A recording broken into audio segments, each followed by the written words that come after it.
ನಮಸ್ಕಾರ. ಇವತ್ತು carpal tunnel syndrome ಬಗ್ಗೆ ಕೆಲವು ಅಂಶಗಳನ್ನು ತಿಳಿದುಕೊಳ್ಳೋಣ.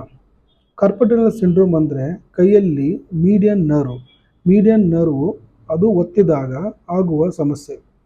ಇದರಿಂದ ಕೈಯಲ್ಲಿ ವಿಪರೀತವಾದ ಜೋಮು, ಕೈಯಲ್ಲಿ ವಿಪರೀತವಾದ ಸೆಳೆತ ಹಾಗೂ ಮರಗಟ್ಟುವಿಕೆ ಆಗುವ ಸಾಧ್ಯತೆ ಇರುತ್ತೆ.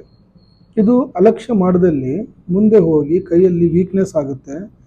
ನರ ದೌರ್ಬಲ್ಯತೆಯಿಂದ ಕೈಯಲ್ಲಿ ಶಕ್ತಿ ಕಳೆದುಕೊಳ್ಳುವಂಥ ಸಾಧ್ಯತೆ ಇರುತ್ತೆ. ಇದಕ್ಕೆ ಮೇನ್ ಕಾರಣ ಕಾರ್ಪಲ್ ಟನಲ್ ಅಂತ ಒಂದು ಸಣ್ಣ ಗುಹೆ ಥರ ಇರುತ್ತೆ ಕೈ ವ್ರಿಸ್ಟ್ ಭಾಗದಲ್ಲಿ. ಈ ವ್ರಿಸ್ಟ್ ಭಾಗದಲ್ಲಿ ಏನಾದರೂ ಒತ್ತಡ ಉಂಟಾದಾಗ ಈ ಮೀಡಿಯನ್ ನರ್ವ್ ಕಂಪ್ರೆಸ್ ಆಗಿ ಆ ನರಗಳಿಂದ ಸಪ್ಲೈ ಮಾಡುವಂಥ ಮಸಲ್ಸ್ ಎಲ್ಲ ವೀಕ್ನೆಸ್ ಆಗುತ್ತವೆ. ಆಮೇಲೆ ಅದ್ರ ಮೇಲೆ ಸೆನ್ಸರಿ ಸಪ್ಲೈ ಇರೋದ್ರಿಂದ ಅದರಿಂದ ಸ್ವಲ್ಪ ಸೆನ್ಸರಿ ಚೇಂಜಸ್ ಕೂಡ ಕಂಡುಬರ್ತವೆ. ಮೇನ್ಲಿ ಮರಗಟ್ಟುವಿಕೆ ಹಾಗೂ ವಿಪರೀತ ನೋವು ಅಥವಾ ಉರಿ, ಪರ್ಟಿಕ್ಯುಲರ್ಲಿ ರಾತ್ರಿಯಲ್ಲಿ ಇದು ವಿಪರೀತವಾಗಿ ನೋವಾಗಿ ಕಾಣಿಸ್ಕೊಳ್ಳುತ್ತೆ. ಈ ಕಾರ್ಪಲ್ ಟನಲ್ ಸಿಂಡ್ರೋಮ್ ಯೂಶಲಿ ಡಯಾಬಿಟಿಕ್ಸಲ್ಲಿ ಜಾಸ್ತಿ ಕಾಣ್ತೇವೆ. ಹೈಪೋಥೈರಾಯ್ಡಿಸಮ್, ಥೈರಾಯ್ಡ್ ಸಮಸ್ಯೆ ಇರುವ ವ್ಯಕ್ತಿಗಳಲ್ಲಿ ಇದು ಜಾಸ್ತಿ ಕಾಣುತ್ತೆ. ಹಾಗೂ ರುಮಟೆಡ್ ಆರ್ಥ್ರೈಟಿಸ್ ಇದರಲ್ಲೂ ಕೂಡ ಈ ಸಮಸ್ಯೆ ಕಾಣ್ತಕ್ಕದ್ದು. ಸೊ ಮೊದಲಿಗೆ ಈ ಥರ ಒಂದು ಸಮಸ್ಯೆ ಕಂಡುಕೊಂಡಾಗ ನೀವು ನರಗಳ ತಜ್ಞರ ಹತ್ರ ಹೋಗಿ ಅದನ್ನು ಸರಿಯಾಗಿ ಎಕ್ಸಾಮಿನೇಷನ್ ಮಾಡಿಸ್ಕೊಳ್ಬೇಕು.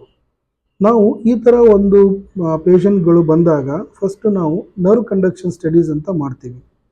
ನರ್ವ್ ಕಂಡಕ್ಷನ್ ಸ್ಟಡೀಸಲ್ಲಿ ಇದು ಮೀಡಿಯನ್ ನರ್ವ್ದು ಅದರದ್ದು ಪರಿಸ್ಥಿತಿ ಯಾವ ಥರ ಇದೆ ಅಂತ ಗೊತ್ತಾಗುತ್ತೆ.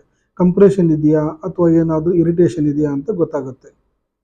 ಆಮೇಲೆ ಸಿಂಪ್ಟಮ್ಸ್ ಅನುಗುಣವಾಗಿ ಕೆಲವೊಮ್ಮೆ ನಾವು ಅವರಿಗೆ ರೆಸ್ಟ್ ಹೇಳ್ತೀವಿ. ಕೈಯನ್ನು ಜಾಸ್ತಿ ಬೆಂಡ್ ಮಾಡಬಾರ್ದು. ತುಂಬ ಅಲ್ಟರ್ನೇಟ್ ಮೂಮೆಂಟ್ಸ್, ಈ ಥರ ಟ್ವಿಸ್ಟಿಂಗ್ ಮೂಮೆಂಟ್ಸ್ ಆಗಲಿ ಎಲ್ಲ ಸ್ವಲ್ಪ ಅವಾಯ್ಡ್ ಮಾಡಬೇಕು.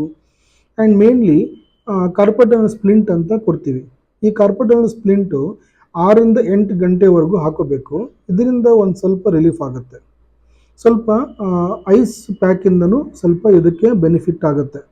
ಐಸ್ ಪ್ಯಾಕ್ ಹಚ್ಕೊಳ್ಳೋದ್ರಿಂದ ಅಥವಾ ಐಸ್ ಪ್ಯಾಕ್ ಕೈಗೆ ಕಟ್ಕೊಳ್ಳೋದ್ರಿಂದನೂ ಸ್ವಲ್ಪ ಮಟ್ಟಿಗೆ ಈ ಪೇನು ಸ್ವಲ್ಪ ಉಪಶಮನವಾಗಬಹುದು.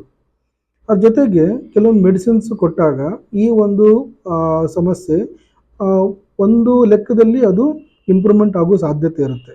ಅದ್ರ ಜೊತೆಗೆ ನಾವು ಡಯಾಬಿಟೀಸ್, ರುಮಟೆಡ್ ಆರ್ಥ್ರೈಟಿಸ್ ಹಾಗೂ ಥೈರಾಯ್ಡ್ ಕಾಯಿಲೆಗಳನ್ನು ಕೂಡ ಕಂಟ್ರೋಲ್ ಮಾಡುವುದು ತುಂಬ ಇಂಪಾರ್ಟೆಂಟ್. ಸೊ ಈ ಎಲ್ಲ ಸೇರಿಸಿ ನಾವು ಟ್ರೀಟ್ಮೆಂಟ್ ಕೊಟ್ಟಾಗ 60 to 70% ಆಫ್ ದ ಪಾಪ್ಯುಲೇಷನಲ್ಲಿ ನಾವು ಇದನ್ನು ವಿದೌಟ್ ಏನೂ ಸರ್ಜರಿ ಇಲ್ಲದೆ ಇದನ್ನು ನಾವು ಸರಿಪಡಿಸ್ಬೋದು. ಕೆಲವೊಂದು ಸತಿ ತುಂಬ ವಿಪರೀತ ಕಂಪ್ರೆಷನ್ ಇದ್ದಾಗ ಕೈಗಳು ವೇಸ್ಟಿಂಗ್ ಅಂತ ಕರಿತೀವಿ. ಕೈಯಲ್ಲಿರೋ ಮಸಲ್ಸು ತುಂಬ ತೆಳ್ಳಗಾಗಿ ನಿಷ್ಕ್ರಿಯವಾಗ್ಬಿಡ್ತವೆ. ಇಂಥ ಒಂದು ಪರಿಸ್ಥಿತಿಯಲ್ಲಿ ನಾವು ಅದಕ್ಕೆ ಕಾರ್ಪಲ್ ಟನಲ್ ಡಿಕಂಪ್ರೆಷನ್ ಅಂತ ಒಂದು ಮೈನರ್ ಸರ್ಜರಿ ಮಾಡಬೇಕಾಗಿ ಬರ್ಬೋದು. ಈ ಮೈನರ್ ಸರ್ಜರಿ ಲೋಕಲ್ ಅನಸ್ತೇಷಿಯಾ ಅಂದರೆ ನಾವು ಜನರಲ್ ಅನಸ್ತೇಷಿಯಾ ಕೊಡೋದು ಬೇಕಾಗಿಲ್ಲ. ಆ ಜಾಗದಲ್ಲಿ ಮಾತ್ರ ಅನಸ್ತೇಷಿಯಾ ಕೊಟ್ಟು ಆ ನರ್ವ್ ಎಲ್ಲಿ ಕಂಪ್ರೆಸ್ ಆಗಿದೆ ಅದನ್ನು ನಿಧಾನವಾಗಿ ಡಿಕಂಪ್ರೆಷನ್ ಮಾಡಬೇಕು. ಡಿಕಂಪ್ರೆಷನ್ ಅಂದರೆ ಅದು ನರ್ವ್ ಸಿಕ್ಕಾಕೊಂಡು ಜಾಗದಲ್ಲಿ ಅದನ್ನು ಬಿಡಿಸ್ಕೋಬೇಕು.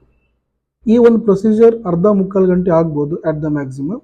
ಬಟ್ ಇದು ಮಾಡೋದ್ರಿಂದ ಆ ನರ್ವ್ ಕಂಪ್ಲೀಟ್ಲಿ ಫ್ರೀ ಆಗುತ್ತೆ. ಅವಾಗ ಕೈಗಳಲ್ಲಿ ಅದು ನೋವು ಕಡಿಮೆ ಆಗುತ್ತೆ. ಆ್ಯಸ್ ವೆಲ್ ಆಸ್ ಅದು ನಿಮಗೆ ಕೈಯಲ್ಲಿ ಶಕ್ತಿ ಕೂಡ ಇಂಪ್ರೂವ್ಮೆಂಟ್ ಆಗಲಿಕ್ಕೆ ಸ್ಟಾರ್ಟ್ ಆಗುತ್ತೆ. ಈ ಸರ್ಜರಿ ಮಾಡಿದ ಮೇಲೂ ಕೂಡ ಕೆಲವೊಬ್ಬರಿಗೆ, ಎಸ್ಪೆಷಲಿ ಥೈರಾಯ್ಡ್ ಪ್ರಾಬ್ಲಮ್ ಇದ್ದವ್ರಿಗೆ, ಶುಗರ್ ಪ್ರಾಬ್ಲಮ್ ಇದ್ದವ್ರಿಗೆ ಈ ಪ್ರಾಬ್ಲಮ್ ಮತ್ತೆ ರಿಕರೆನ್ಸ್ ಆಗೋ ಚಾನ್ಸ್ ಇರುತ್ತೆ. ಮತ್ತೆ ಮರುಕಳಿಸ್ಕೋಬೋದು. ಸೊ ಈ ಒಂದು ಪ್ರಾಬ್ಲಮ್ ಪದೇ ಪದೇ ಬರಬಾರ್ದು ಅಂತಂದರೆ ಕೈಗೆ ಕರೆಕ್ಟಾಗಿ ಸ್ಪ್ಲಿಂಟ್ ಯೂಸ್ ಮಾಡಬೇಕು ಸರ್ಜರಿ ಆದಮೇಲೆ. ಆ್ಯಸ್ ವೆಲ್ ಆಸ್ ಸ್ವಲ್ಪ ಥೈರಾಯ್ಡು ಮತ್ತು ಶುಗರ್ ಕಂಟ್ರೋಲ್ ಮಾಡ್ಕೋಬೇಕು. ರುಮಟೆಡ್ ಆರ್ಥ್ರೈಟಿಸ್ಗೆ ತಕ್ಕ ಟ್ರೀಟ್ಮೆಂಟ್ ತೊಗೊಂಡು ಅದನ್ನು ಸರಿಯಾಗಿ ಫಾಲೋಅಪ್ ಮಾಡ್ಕೋಬೇಕಾಗುತ್ತೆ. ಸೊ ಯೂಶ್ವಲಿ 90 to 95% ಆಫ್ ಪಾಪ್ಯುಲೇಷನಲ್ಲಿ ಈ ಸಮಸ್ಯೆಗೆ ಸೂಕ್ತ ಪರಿಹಾರ ಇರುತ್ತೆ. ಸರಿಯಾದ ಡೈರೆಕ್ಷನ್ ಇಲ್ಲದೆ ಇದಕ್ಕೇನು ನಾವು ಕರೆಕ್ಟಾಗಿ ಡಯಾಗ್ನೋಸಿಸ್ ಮಾಡದೆ ಹೋದರೆ ಕೈಯಲ್ಲಿ ನಿಷ್ಕ್ರಿಯತೆ ಆಗಿ ಪ್ಯಾರಲಿಸಿಸ್ ಆಗಿ ಸಂಭವಿಸ್ಬೋದು. ಧನ್ಯವಾದಗಳು.